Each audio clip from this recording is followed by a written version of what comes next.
Video کو like کر کے آگے شیئر ضرور کر دینا۔ یہ سب معتبر حدیث ہیں، مجھے بھی تو بٹھائیں۔ کہا بیٹے ٹھیک ہے حسین، حسین وہ صحابی 2 ڈگری والا ہے نا حسین، وہ صحابی بھی اہل بیت بھی ہے، صحابی بھی اہل بیت بھی ہے۔ گھٹنے زمین پہ رکھے رسول نے، وہ رسول جس کے تلووں پر جبریل اپنے لب رکھتا ہے، اس رسول نے حسین کے لیے گھٹنے زمین پہ رکھے، اور وہ ہاتھ جس کو خدا ید اللہ کہتا ہے وہ حسین کے لیے زمین پہ رکھے۔ حسین تیرا گھوڑا آ گیا، بیٹھ جا پیٹھ پر، کوئی ہے براق پہ بیٹھنے والے نبی کا راکب، براق پہ بیٹھنے والے نبی کا راکب حسین ابن علی ہے، وہ صحابی رسول، وہ نبی کی پیٹھ پر۔ اور پھر کا نانا آپ کے گھوڑے کی بھی تو لگام ہے جو جھٹکا دیتے ہیں آپ، تو مصطفیٰ نے ان زلفوں کو ہاتھ میں لیا جسے خدا واللیل کہتا ہے، ہاں حسین یہ زلفیں پکڑ اور یہ تیرے گھوڑے کی لگام ہے۔ اس منظر کو عمر ابن خطاب رضی اللہ تعالیٰ نے دیکھا اور عرض کیا، فرمایا حسین تیری سواری کتنی اچھی ہے، تیری سواری کتنی اچھی ہے۔ تو حضور نے سر اٹھا کے کہا حسین، حضور نے سر اٹھا کے کہا عمر تجھے سواری اچھی دکھتی ہے، یہ نہیں دیکھتا کہ سوار کتنا اچھا ہے۔ نعرہ تکبیر، نعرہ رسالت، فکر تاجدار کربلا، سبحان اللہ سبحان اللہ۔ ہماری کربلا کی محفل عظمت صحابہ اور عظمت اہل بیت دونوں کو ساتھ ساتھ لیے ہوئے ہیں، کیونکہ ہمارے امام نے کہا ہے اہل سنت کا ہے بیڑا پار، اصحاب حضور نجم ہے اور ناؤ ہے، اطرت رسول اللہ کی۔ ہمارے ہاتھ میں اللہ نے 2 ہاتھ اسی لیے دیے ہیں، اللہ نے 2 ہاتھ اسی لیے دیے ہیں کہ ایک میں اہل بیت کا دامن دیا، ایک میں صحابہ کا دامن دیا۔ بات دور نہ نکلے تو میں نے کچھ حدیثوں کے مفہوم پیش کیے، آپ نہیں کہنا یزید کے متعلق بات ہی نہیں کرنا، اور اگر بات کرنا ہے تو پھر حدیث ہم تک لانا۔ یزید کا نام لے کر حضور نے کہیں جنتی کہا ہو تو، اور جو حدیث قسطنطنیہ ہے اس میں تو قسطنطنیہ کا بھی نام نہیں ہے۔ قیصر روم رسول نے فرمایا ہے، روم کے شہر پر آقا نے فرمایا ہے نا، سرکار مدینہ آقا فرماتے ہیں مدینہ قیصر، قیصر کا شہر، حضور علیہ السلام نے قیصر کا شہر کہا ہے۔ پتہ نہیں جو ہے وہ حدیث قسطنطنیہ کے ماننے والے جو ہے وہ قیصر کے شہر کو قسطنطنیہ کیسے قرار دیتے ہیں۔ پہلے تو اسی پر 10 سوالات ہیں کہ وہ قسطنطنیہ کیسے، اور چلے اگر مان بھی لیا جائے محدثین کے متعین کرنے پر کہ ٹھیک ہے محدثین نے متعین کیا ہے، تو پھر ابھی یہ سوال پیدا ہو کہ اس میں گیا کون کون، اس طرح کے معاملات ہیں۔ لیکن حسین تو بالکل کلیئر ہے، اتنا کلیئر ہے حسین کہ قرآن کہتا ہے مرج البحرین یلتقیان بینہما برزخ لا یبغیان فبأی آلاء ربکما تکذبان یخرج منہما اللؤلؤ والمرجان۔ کہتے ہیں لوگ کہاں ہے صحابہ، کہاں ہے اہل بیت کی تعریف قرآن میں؟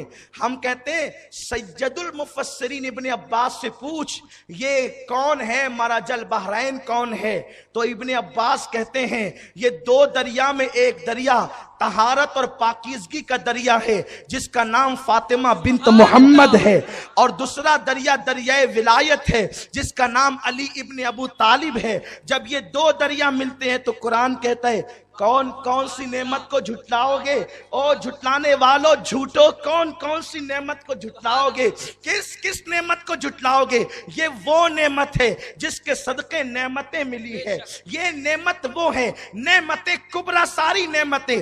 پھر فرماتے ہیں جب دریا ملتے ہیں تو کوئی نتیجہ نکلتا ہے، میرا اللہ فرماتا ہے یخرج منہما اللؤلؤ والمرجان، پھر اس سے لولو اور مرجان نکلتے ہیں۔ اس کا ترجمہ اردو دا طبقہ یہ کرتا ہے کہ لال موتی اور ہرے موتی نکلتے ہیں، لال موتی سے مراد میرا حسین ہے، ہرے موتی سے مراد حسن مجتبیٰ ہے۔ یہ مفسرین ابن عباس ابن عباس کا گھر کوئی بریلی میں نہیں تھا، ابن عباس مدینے میں رہتا تھا، جس کو گھٹی دی تھی رسول اللہ صلی اللہ علیہ وسلم نے، اور عرض اللہ کی بارگاہ میں عرض کی تھی اللہم یفقہہ فی الدین، اللہ اسے دین کی سمجھ عطا فرما۔ اور صحابہ تو کہتے ہیں کہ جب ابن عباس کی تفسیر تجھ تک پہنچ جائے تو تجھے اسی پر اکتفا کر لینا چاہیے۔ بہرحال یہ ایک الگ عنوان ہے، عرض یہ کر رہا تھا دیکھو حضور نے محبت کی، اور بلکہ ایک مقام پر تو حضور نے مولا حسین کو اٹھا کے کہا اللہ میں حسین سے محبت کرتا ہوں، تو بھی اس سے محبت فرما، اور جو میرے حسین سے محبت کرے ان سے بھی تو محبت فرما۔ انشاءاللہ یہ سلسلہ چلتا رہے گا۔ جو دو روایتیں پڑھنی تھی اب اس میں سے ایک کو چھوڑ دیتا ہوں، صرف ایک روایت پڑھتا ہوں اور اپنے عنوان کی طرف چلتا ہوں۔ حضرت مولا حسین کا ابھی جو ہے وہ عمر کا 3 سال ہے، 3 یا 3.5 سال کی عمر ہوئی ہے۔ آقا کریم صلی اللہ علیہ وسلم کی بارگاہ میں جیسا کہ میں نے ابھی حدیث کا مفہوم پیش کیا، آتے ہیں دوڑ کر، کبھی حضور کی داڑھی میں انگلیاں کرتے ہیں اس طریقے سے، کبھی حضور کا بٹن کھول لیتے ہیں اور بٹن کھول کر کے سینے کے اندر منہ ڈالتے ہیں۔ اللہ اکبر، حسین تو کیا کیا سونگتا ہے، یہ تو تیرا اپنا سونگنا ہی عجیب ہے۔ اللہ اکبر، حضور کے سینے مبارکہ کے بٹن کھول لیتے ہیں اور اس میں اپنا جو ہے وہ چہرہ داخل کرتے ہیں۔ بلکہ حدیث میں یہ بھی آیا ہے، یہ تو سیاہ ستہ کی روایت ہے، کہ جب امام علی مقام مسجد میں آ جاتے اور حضور نماز میں ہوتے، توجہ فرمائیں، بات نکلتی جا رہی ہے مولا حسین کے فیضان سے تو بات آگے بڑھتی جائے گی۔ اللہ اکبر، مسجد میں آتے ہیں، نبیوں کا امام نماز پڑھ رہا ہے۔ کون؟ نبیوں کا امام۔ ان کی نماز ایسی کہ ساری دنیا نے ان سے سیکھا۔ میرے آقا فرماتے ہیں نماز ایسے پڑھو جیسے مجھے پڑھتا ہوا دیکھتے ہو۔ نماز کیسے پڑھو؟ کیسے پڑھو؟ جیسے مجھے پڑھتا ہوا دیکھتے ہو، کیونکہ تم نے اپنی مرضی سے کیا تو تمہاری نماز نہیں ہوگی۔ اس لیے کہ حضور نے سجدے 2 ہی کیے۔ اگر کوئی صاحب یہ کہے کہ اللہ کو سجدے بڑے پسند، اس نے کہا کہ سجدے کرو اور قریب ہو جاؤ اللہ سے، تو 2 کیوں پھر 3 کیوں نہیں؟ طاق اللہ ہے، طاق پسند ہے، 3 کر لیں۔ اللہ فرماتا ہے نہیں قبول، تیری نماز ہی خطرے میں، کیونکہ حبیب نے 2 کیا تو تجھے بھی 2 کرنا ہے، تیسرا نہیں کر سکتا۔ غور فرمائے، وہ نبیوں کا امام نماز پڑھ رہا ہے، مولا حسین آتے ہیں اور آنے کے بعد حضور علیہ السلام کو دیکھتے ہیں کہ حضور قیام میں ہے، دونوں پیر کے بیچ میں سر داخل کرتے ہیں۔ توجہ آپ کی، اگر آپ کی توجہ ہے اور آپ ذکر حسین آخرت کے لیے سننے آئے ہیں اور حضور کو خوش کرنے کے لیے سننے آئے تو آپ کی توجہ ہے، نبیوں کا امام نماز پڑھ رہا ہے اور مولا حسین پیروں کے اندر جو ہے وہ سر گھسا رہے ہیں، سر داخل کر رہے ہیں، سر داخل کر رہے ہیں۔ حضور صلی اللہ علیہ وسلم کے پیروں میں سر مبارک نہیں جاتا تو وہ داخل کر رہے ہیں۔ اس کا مطلب یہ ہے کہ حضور جب نماز میں کھڑے ہوتے تو پیر ایسے رکھتے کہ اگر بچہ بھی سر گھسائے تو سر داخل نہ ہو، بچہ بھی سر داخل کرے تو داخل نہ ہو۔ ان حضرات سے بہت مؤدبانہ گزارش ہے، کیونکہ حضور علیہ السلام کی نماز نماز نبوی ہے، تو اب کو اگر اتنا پیر پھیلا کر کے آپ نماز پڑھیں کہ بکری کا بچہ بھی نکل جائے تو پھر یہ ایک عجیب سی بات ہوگی، وہ نماز نہیں ہوگی، نبوی نماز نہیں ہوگی، یہ اپنی طبیعت ہوگی۔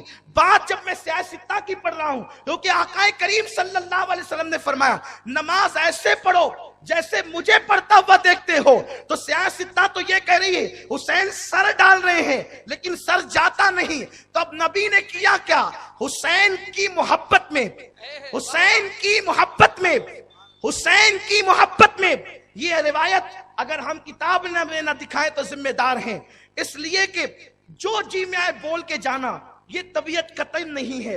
اور یارو، جو لوگ چٹنگ کر کے سودا بیچ کر جاتے ہیں، وہ ایک بار شہر میں بیچ کے جاتے ہیں تو دوبارہ اس شہر میں وہ کبھی نہیں آتے، اس لیے کہ جن کو پہلے گارنٹی اور وارنٹی دے کے بیچا ہے اب وہ پکڑیں گے نا کہ تو نے تو بہت گارنٹیاں دی تھی اور تو بھاگ گیا، اب ہمیں سامان بدل کر کے دے۔ لیکن یہاں کا جو سودا ہے اس وقت سے ہم بیچ رہے ہیں مصطفیٰ کریم کی خیرات لے کر کے، جب چہرے پہ داڑھی کے بال بھی نہیں آئے تھے، میری عمر 11 سال کی تھی، تب سے ہم آپ کے درمیان بول رہے ہیں، لیکن الحمدللہ جو بھی بولا ہے بعد میں کوئی پلٹ کر کے آیا ہے تو کتاب ضرور بتائی ہے, حوالہ ضرور دیا ہے. اب لکھنے والے مصنف پر آپ کا کتنا اعتماد ہے یہ آپ کے ایمان پر ہے. ہم نے تو جو پڑھا وہ بیان کر دیا, وہ دے دیا. اللہ اکبر. مولا حسین نے سر ڈالا, سر جاتا نہیں. حضور نے محبت میں پیر پھیلا دیے. اب حسین ادھر سے نکلتے ہیں, ادھر جاتے ہیں, ادھر سے نکلتے ہیں, ادھر جاتے ہیں. بس ایک بات اتنا کہنا چاہتا ہوں, یہاں پر میں بھی آپ سے پوچھنا چاہتا ہوں, حسین نبی ہے یا امتی؟ حسین نبی ہے یا امتی؟ بہت بڑا ہے حسین, لیکن ہم نبی نہیں مانتے, حسین کو امتی ہی مانتے ہیں. حسین امتی ہے. بتاؤ, جب حسین ادھر جا کر ادھر جاتے ہیں, ادھر سے ادھر جاتے ہیں, حضور ان کے لیے پیر پھیلاتے ہیں کہ آتا رہے جاتا رہے. گویا کہ جنت کا دروازہ بن گیا ہے حسین کے لیے, کبھی ادھر کبھی ادھر, کبھی ادھر کبھی ادھر. بتاؤ نبی کو حسین کا خیال نماز میں آیا کہ نہیں آیا؟ حسین کا خیال نماز میں آیا کہ نہیں آیا؟ ارے نبی کو اگر امتی کا خیال نماز میں آ جائے تو نبی کی نماز میں کوئی اثر نہیں پڑتا, اور اگر امتی کو نبی کا خیال آ جائے تو پھر نماز پر کیسے اثر پڑتا ہے؟ نعرہ تکبیر, نعرہ رسالت, یاد امام حسین, ذکر تاجدار کربلا, سنی دعوت اسلامی. برا ہو ان انگلیوں کا جہنم کی آگ میں پگھلے وہ انگلیاں جس نے یہ لکھا کہ نبی کا خیال اگر نماز میں آئے تو گدھے اور بیل کے خیال سے معاذ اللہ برا ہے. استغفر اللہ. اسی لیے لوگوں اپنے ایمان کی حفاظت کرو. میں آج چونکہ مولوی کی بات نہیں کرنے بیٹھا, میں تو ان مولاؤں کی بات کر